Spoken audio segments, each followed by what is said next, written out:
Hello, নমস্কার বন্ধুরা, আপনারা সবাই কেমন আছেন? আজকে আমি যাচ্ছি আগরতলা।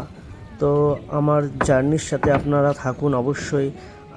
আমি এখানে পুরোপুরি বিস্তারিত করব কীভাবে আগরতলা পৌঁছালাম। এটা হচ্ছে আমাদের গ্রাম।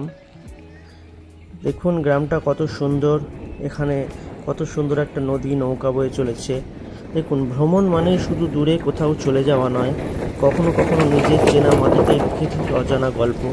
আজকের এই ব্লগে আপনাদের নিয়ে যেতে চাই পশ্চিমবঙ্গের এক শান্ত ঐতিহ্যবাহী শহরে কুন্তিঘাট, এবং কুন্তিঘাট থেকে আমার যাত্রা শুরু, আমার ডেস্টিনেশন আগরতলা। পশ্চিমবঙ্গের এক শান্ত ঐতিহ্যবাহী শহরে কুন্তিঘাট। হুগলি নদীর তীরে অবস্থিত এই শহর ইতিহাস, ধর্ম আর প্রকৃতির এক অপূর্ব মিলনস্থল। ব্লগ লেখা শুরু করার সময় আমি সব সময় চেষ্টা করি গল্পের মতো করে কথা বলতে, যেন পাঠক শুধু পড়ছেন না, বরং আমার সঙ্গে হাঁটছেন সেই জায়গার পথে পথে। ঠিক তেমনভাবেই চলুন, কুন্তিঘাট থেকে আমরা শুরু করি আগরতলা আমার জার্নি। আমাদের এই কুন্তিঘাট মূলত তার ধর্মীয় গুরুত্বের জন্যই পরিচিত।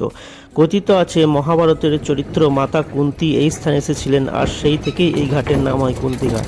আজও এখানে বহু মানুষ আসেন পুণ্যস্নান ও শ্রাদ্ধ কর্মের জন্য। সকালবেলার ঘাটে বসে থাকা মানুষ মন্ত্রোচ্চারণা, ধূপের গন্ধ সব কিছু মিলিয়ে এক আনন্দ অনুভূতি সৃষ্টি করে। তো আমার যাত্রা শুরু করি আমি বর্ধমান স্টেশন দিয়ে। প্রথমে কুন্তিঘাট থেকে আমি চলে যাই মগরা, আর মগরা থেকেই আমার বর্ধমানের জন্য আমি ট্রেন নিই। আর এই বর্ধমান জংশন দিয়েই আমার যাত্রা শুরু হয়। এখান থেকে আমি আমার ট্রেন ছিল কাঞ্চনজঙ্ঘা এক্সপ্রেস। সেই ট্রেনেই আমি যাত্রা করি 36 ঘন্টা, তারপর আমি আগরতলা পৌঁছাই। তো আমার প্রথম স্টপেজের নাম হলো বোলপুর। তো ফার্স্ট স্টপেজ আমার বোলপুর খুবই বিখ্যাত। আপনারা জানেন, কিছু শহর আছে যেগুলো কেবল মানচিত্রে নয়, মানুষের মনে আলাদা করে জায়গা নেয়। বোলপুর তেমনই এক শহর। পশ্চিমবঙ্গের বীরভূম জেলায় এই শহরটি পরিচিত তার শান্ত পরিবেশ, সংস্কৃতি মনা জীবনযাপন আর রবীন্দ্রনাথ ঠাকুরের স্মৃতি বিজড়িত শান্তিনিকেতনের জন্য। ব্লগে যখন বোলপুরের কথা বলি, তখন সেটা শুধু একটি শহরের গল্প। তো ট্রেনে উঠে প্রথমে একটু চা খেয়ে নিলাম, কারণ সকালে ঠিক মতো ব্রেকফাস্টও হয়নি আর চাটাও ঠিকভাবে খাওয়া হয়নি।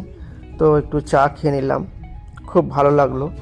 তার সাথে সাথে শান্ত প্রাকৃতিক পরিবেশ এনজয় করতে করতে এগিয়ে চলেছি। আমার সিটটা কিন্তু কনফার্ম ছিল না, আমার সিট ছিল RAC B5-এ আমার সিট পড়েছিল, বাট সিটটা RAC ছিল। তো খুবই অসুবিধা হচ্ছিল। একজন ভদ্রলোক উঠলেন সামনেই, দুজনে মিলে শেয়ার করে আমি যাচ্ছিলাম। তারপর বিকাল 4টে থেকে 5টার দিকে আমার সিটটা কনফার্ম হলো। তো এখন মাঝরাত, হঠাৎ করে ঘুম ভেঙে গেল। দেখলাম বাইরের জানালা দিয়ে কোন স্টেশন এসেছে। দেখছি কামাখ্যা স্টেশন। কামাখ্যা জায়গাও খুবই বিখ্যাত। তো রাত্রে ঘুমটা ঠিকমতো হয়নি, কারণ এখন তো আপনারা জানেন এসি ট্রেনও স্লিপার বগির মতোই হয়ে গেছে। অনেক লোক আসা যাওয়া করছে, চিৎকার চেঁচামেচিতে ঘুমটা ঠিকভাবে হচ্ছেই না। তো রাত্রে যেহেতু ঘুমটা ভেঙে গেল, তখন বাইরে জানালা দিয়ে দেখছি কামাখ্যা স্টেশন যাচ্ছে। উঠে একটু বসলাম, 5 মিনিট 10 মিনিট বসে আবার আমি ঘুমানোর চেষ্টা করলাম। তারপরে আস্তে আস্তে ঘুমিয়ে গেলাম। তারপরে উঠে দেখি সকাল হয়ে গেছে। সকালে ট্রেনটা খুবই স্পিডে এগিয়ে চলেছে তার গন্তব্যস্থানের দিকে। ট্রেন মোটামুটি আস্তে আস্তে একটু খালি খালি হচ্ছিল, তো খুব ভিড়ভাড়টা হচ্ছিল না।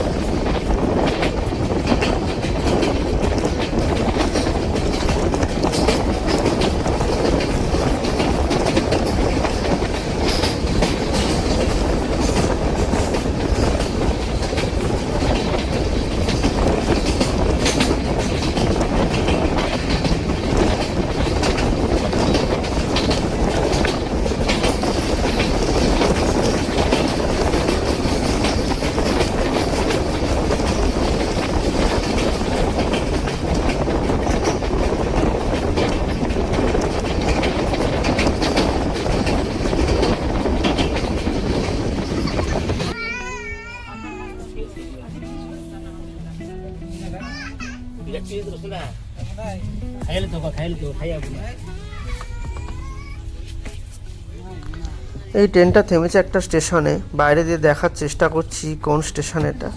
আমি অবশ্য ফ্লাইটেই যেতে পারতাম, কিন্তু 1 ঘন্টারই জার্নি ছিল, 1-1.5 ঘন্টা। বাট ট্রেনে যাওয়ার যে একটা মজা, সেই মজাটাই আমি মিস করতে চাইছিলাম না।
তো আজকের খাবার চলে আসলো। দুপুরে খাবার নিয়ে নিয়েছিলাম ভেজ থালি, সয়াবিন, ডাল আর একটা আলুর তরকারি ছিল, আর সাথে ছিল আলু ভাজা, পাঁপড় আর রাইস, আর একটা পিকেল।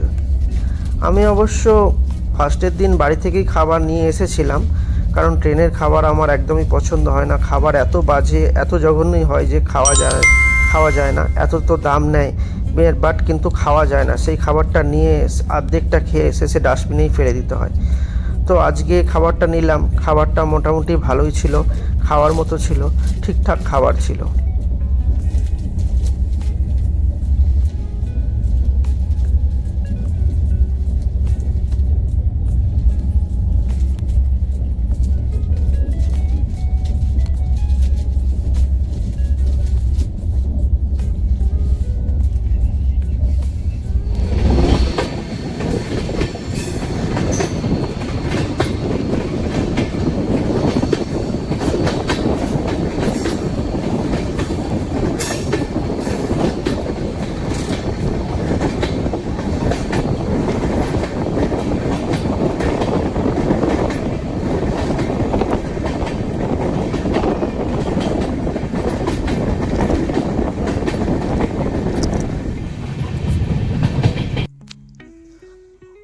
তো আমি যাচ্ছি আগরতলা। এর আগে আমি কোনোদিন আগরতলা যাইনি।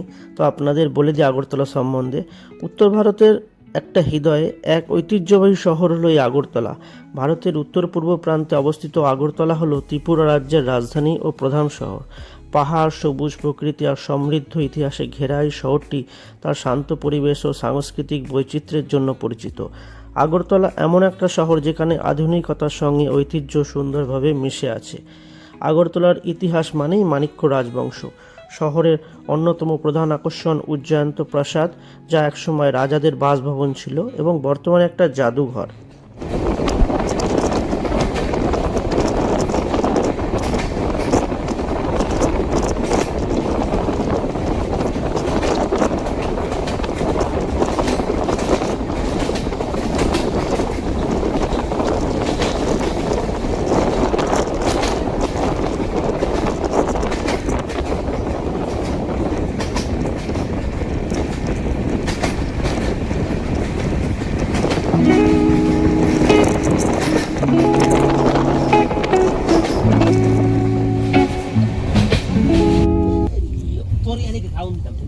তো এই প্রাসাদটা আগরতলার গৌরবময় অতীতের সাক্ষী হয়ে আজও দাঁড়িয়ে আছে। আগরতলা শহরটি সবুজে ঘেরা, চারপাশে ছোট ছোট পাহাড়, গাছপালা আর স্বচ্ছ বাতাস শহরটিকে দেয় এক মনোরম আবহাওয়া। এখানকার নদী, জলাশয় ও উদ্যানগুলি শহরের সৌন্দর্য আরও বাড়িয়ে তোলে। আগরতলার সংস্কৃতি অত্যন্ত সমৃদ্ধ। এখানে দুর্গাপূজা, দীপাবলি, খার্চি পূজা, গড়িয়া পূজা সহ নানা উৎসব খুব উৎসাহের সঙ্গে পালিত হয়। নৃত্য, সঙ্গীত ও লোকশিল্প আগরতলার জীবনের সঙ্গে গভীরভাবে জড়িত। রাজধানীর শহর হওয়ায় আগরতলা রয়েছে ভালো শিক্ষা প্রতিষ্ঠান, হাসপাতাল, বাজার ও যোগাযোগ ব্যবস্থা।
এই শহরটি এখন দ্রুত উন্নতির পথে এগিয়ে চলেছে, তবুও তার স্বাভাবিক শান্ত চরিত্র আজও বজায় রেখেছে। আগরতলা শুধু একটি শহর নয়, এটি ইতিহাস, প্রকৃতি আর সংস্কৃতির এক সুন্দর মেলবন্ধন। যারা ভিন্ন দেশ থেকে দূর থেকে শান্ত অথচ সমৃদ্ধ জীবন উপভোগ করতে চান, তাদের কাছে আগরতলা নিঃসন্দেহে এক বিশেষ শহর।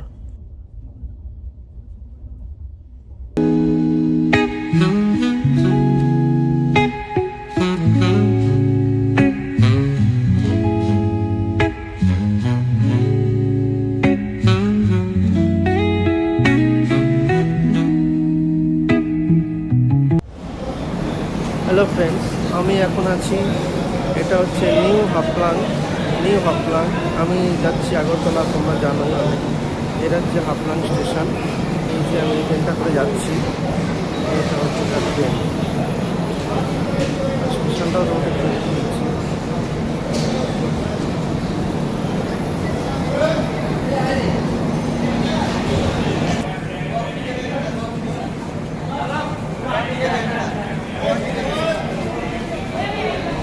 হাই বন্ধুরা, আমি আগরতলা চলে এসেছি। এই আগরতলা নামলাম। এই যে আমার পিছনে ট্রেন দাঁড়িয়ে হয়েছে, আগরতলা এখনই নামলাম। এখন আমি যাব আমার ডেস্টিনেশনের দিকে।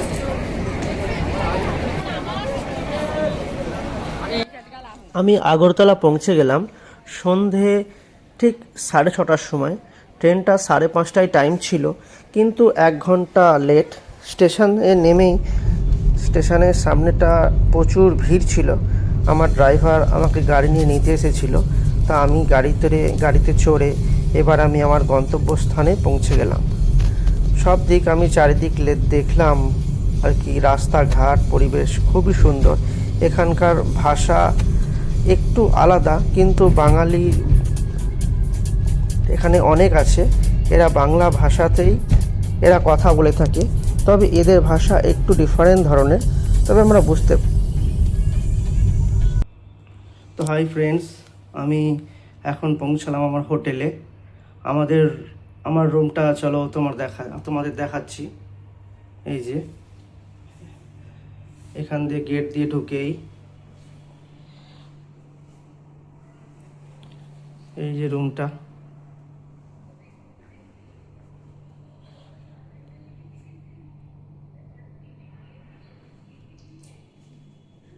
ডবল বেডরুম রয়েছে।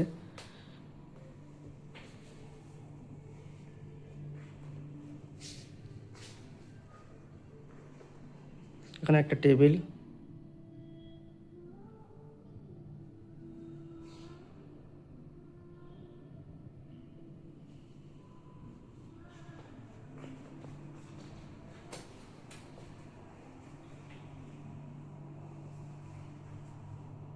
ওয়াশরুম এটা।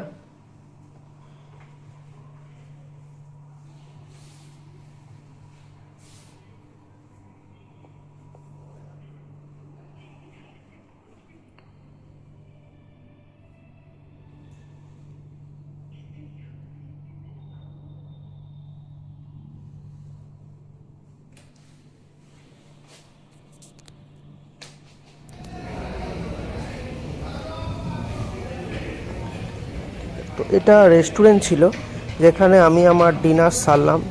খুবই ক্লান্ত ছিলাম, 2 দিন জার্নি করে খুবই ক্লান্ত হয়ে গেছিলাম। আমার ডিনার সেরে আমি সোজা রুমে চলে আসলাম এবং তারপরে ঘুমিয়ে পড়লাম।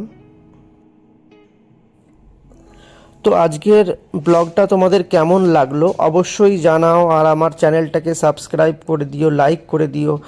তোমরাও জানিও, তোমরা যদি আগরতলা আসতে চাও অবশ্যই আমার সাথে কন্ট্যাক্ট করো। আর তোমাদের আগরতলা ব্লগটা কেমন লাগলো অবশ্যই জানাবে, আর তোমরা কমেন্টও করে আমাকে জানাবে কে কোথা থেকে দেখছো। ধন্যবাদ ভিডিওটা দেখার জন্য। তো এরপর আবার আমি একটা নতুন ব্লগ দেব। তোমরা প্লিজ চ্যানেলটা সাবস্ক্রাইব করে দিও।